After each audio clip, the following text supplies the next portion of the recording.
Il faut à tout prix qu'on parle de ce qui se passe à Mayotte parce que j'ai l'impression qu'on se rend pas compte de la gravité de la situation, mais aussi à quel point c'est le résultat de l'abandon et du désintérêt du gouvernement français qui dure depuis des années. Et ce qui est très rageant pour beaucoup de Mahorais, c'est que si les dégâts sont aussi énormes, c'est aussi parce que Mayotte est laissée à l'abandon depuis des années par le gouvernement français. Je vous explique, il faut savoir qu'à Mayotte, qui est, on le rappelle, un département français, près de 40% de la population vit dans des bidonvilles. C'est comme si à Paris, 40% des Parisiens vivaient dans des bidonvilles. Ce serait inacceptable. Mais à Mayotte, c'est le cas. Et en plus, Mayotte est située dans une zone à risque, c'est-à-dire dans l'océan Indien où des cyclones se produisent chaque année, et encore plus maintenant avec le réchauffement climatique. Et donc ces bidonvilles que l'État français délaisse, eh bien ils ne sont pas construits aux normes anticycloniques. Ils sont souvent en tôle, extrêmement fragiles, et ils ne peuvent pas résister aux cyclones. Et c'est pour ça que les bidonvilles ont autant été rasés samedi dernier par le cyclone Chido. Ce qui n'est pas normal parce que ça fait des années que les Mahorais demandent un accès à des logements dignes et durables, mais rien n'avance concrètement. Et c'est la même chose pour une chose aussi simple que l'accès à l'eau potable. Depuis plus d'1 an maintenant, Mayotte est privée d'eau 1 jour sur 3. Alors que je le rappelle, c'est un département français. C'est comme si dans le département du Rhône, à Lyon, il n'y avait de l'eau potable qu'1 jour sur 3. C'est inconcevable, mais à Mayotte, c'est comme ça. Et ça fait des années que les Mahorais, encore une fois, demandent de l'aide. Il faut savoir qu'il n'y a qu'un seul hôpital à Mayotte pour 321 000 habitants. Pour comparaison, la ville de Lille, en France, compte environ 240 000 habitants. Ils ont 9 hôpitaux. 9. Mayotte n'en a qu'un seul, le CHM, ce qui est donc déjà insuffisant à la base. Mais là, en plus, l'hôpital a été endommagé par le cyclone et n'a clairement pas assez de soignants pour gérer tous les décès, tous les blessés graves qui arrivent et qui risquent d'augmenter jour après jour. D'ailleurs, le gouvernement français n'a toujours pas reconnu ce qui vient de se passer à Mayotte comme une catastrophe naturelle, ce qui est vraiment nécessaire pour débloquer des aides conséquentes. Mais non, vous avez plutôt un Premier ministre, François Bayrou, qui au lieu de venir à la réunion de crise pour Mayotte, préfère assister au conseil municipal de Pau. Pas assez de soignants qui ont été envoyés, pas assez de militaires aussi. Enfin, je sais pas, on parle de 320 000 personnes en situation d'urgence. C'est ce que je dis à chaque fois, on dit souvent que Mayotte est le département le plus pauvre en France, c'est surtout le département le plus délaissé par la France. Parlons de la catastrophe qui se déroule actuellement à Mayotte, ce territoire sous occupation française qui est dans l'océan Indien. Le cyclone Chido, le plus puissant jamais observé sur l'île depuis 1934, a frappé Mayotte ce week-end. Ce désastre naturel nous montre, une fois de plus, les inégalités flagrantes dans la manière dont la France traite ses départements d'outre-mer. Pourquoi l'État français ne réagit-il pas comme il le ferait si une telle catastrophe frappait la métropole? Jusqu'à dans leurs médias, ils reprochent aux gens de ne pas s'être abrités, de ne pas être allés dans des abris, alors qu'ils ont l'habitude de piéger des personnes, des immigrés qui partent dans ce genre d'endroit et les chassent. Alors, qu'est-ce qui s'est passé concrètement? Samedi dernier, Mayotte a été frappée de plein fouet par le cyclone Chido, avec des vents de plus de 220 km/h. C'est le cyclone le plus dévastateur enregistré sur l'île depuis près d'un siècle. Sa puissance a été amplifiée par l'augmentation de la température des eaux de l'océan Indien. Le bilan humain provisoire était de 20 morts, jusqu'à présent du moins, et de 1300 blessés. Mais le gouvernement craint, les autorités, les gens qui étaient aussi sur les lieux craignent que ce chiffre grimpe de plusieurs centaines de personnes, voire plusieurs milliers de victimes. Sur place, les dégâts matériels sont catastrophiques. On parle de près de 15 000 foyers privés d'électricité, le réseau téléphonique et internet est presque entièrement hors service, l'aéroport est partiellement détruit et les hôpitaux sont inondés. De nombreux habitants vivent dans des logements précaires qui ont été littéralement balayés par le cyclone. Et la crise s'y est aggravée par la situation locale déjà désastreuse. Il faut savoir que Mayotte est le département le plus pauvre de la France et près de la moitié de ses habitants n'ont pas la nationalité française. Ils profitent des ressources de Mayotte comme si c'était la France, mais ils maltraitent les habitants en les traitant de non-français ou comme des citoyens de seconde zone, littéralement. C'est systématiquement comme ça qu'ils fonctionnent dans toutes leurs colonies, dans tous les territoires qu'ils appellent colonialement les dom-toms. Tous ont le même fonctionnement. Et à cela s'ajoute donc une crise humanitaire chronique marquée par des pénuries d'eau potable déjà bien avant le cyclone et des pressions migratoires constantes. Les autorités ont ouvert des centres d'hébergement, mais beaucoup d'habitants, notamment ceux sans papier, refusent de s'y rendre par crainte d'être expulsés. En d'autres termes, ce cyclone n'a fait qu'aggraver la situation qui était déjà critique.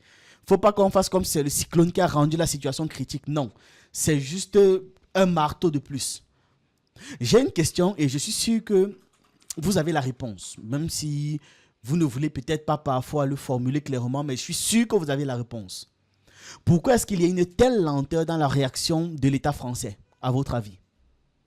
Le gouvernement français a bien annoncé l'envoi de renforts. Un pont aérien depuis la Réunion, du matériel médical, un hôpital de campagne et 800 secouristes. Mais ces moyens arrivent beaucoup trop lentement, surtout face à l'ampleur des dégâts. Et c'est là qu'on touche au problème de fond. Mayotte n'est pas une priorité de l'État français.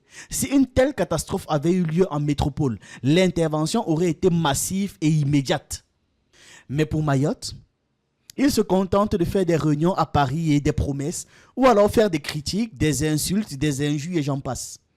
Le Premier ministre a même estimé que sa présence n'était pas nécessaire. D'ailleurs, il a fait comprendre que Mayotte n'était pas français quand on lui a demandé pourquoi est-ce qu'il n'y va pas. Ce n'est pas exact. Il y avait deux ministres, le ministre de l'Intérieur et le ministre de l'Outre-mer, qui étaient hier à Mayotte, et le président de la République a annoncé qu'il irait à Mayotte. Il n'est pas d'usage que le Premier ministre et le président de la République quittent en même temps le territoire national. Vous voyez, vous écoutez, quand c'est pour profiter de l'emplacement stratégique de Mayotte, des ressources du pays, Mayotte c'est la France. Oui, ils vont réclamer ça comme étant un département français. Quand il faut assumer les responsabilités de leur département, d'après ce qu'eux ils disent, Mayotte n'est plus la France. Vous avez écouté. Pourquoi cette différence de traitement entre Mayotte et la métropole? Qu'on soit honnête déjà, il y a une indifférence générale envers les Outre-mer, parce qu'ils considèrent cela comme des territoires périphériques. On y alimente un contexte social et politique horrible.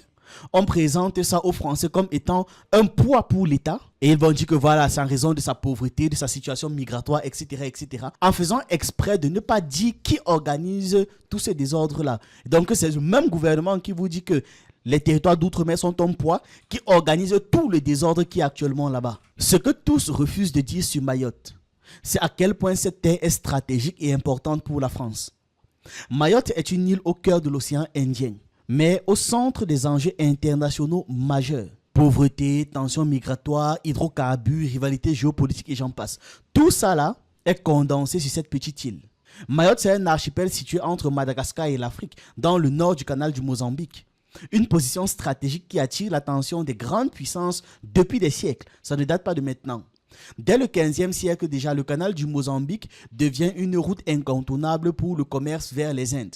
Donc français, anglais, portugais, tout le monde veut contrôler cette zone. Absolument tous. Tous les colonisateurs là veulent contrôler cette zone. En 1841, la France prend possession de Mayotte grâce à une magouille avec le sultan Adrian Soli. Puis en 1886, tout l'archipel des Comores passe sous domination française. Maintenant, les choses changent en 1974. Alors que l'archipel des Comores réclame l'indépendance, un référendum est organisé. Résultat, 94,5% des Comoriens veulent leur indépendance. Mais il y a une partie, et on dit que cette partie-là ne veut pas complètement s'en aller. On connaît la chanson. À Mayotte, on truque les élections pour que les résultats donnent 63,8% de la population qui prétend vouloir rester rattachée à la France.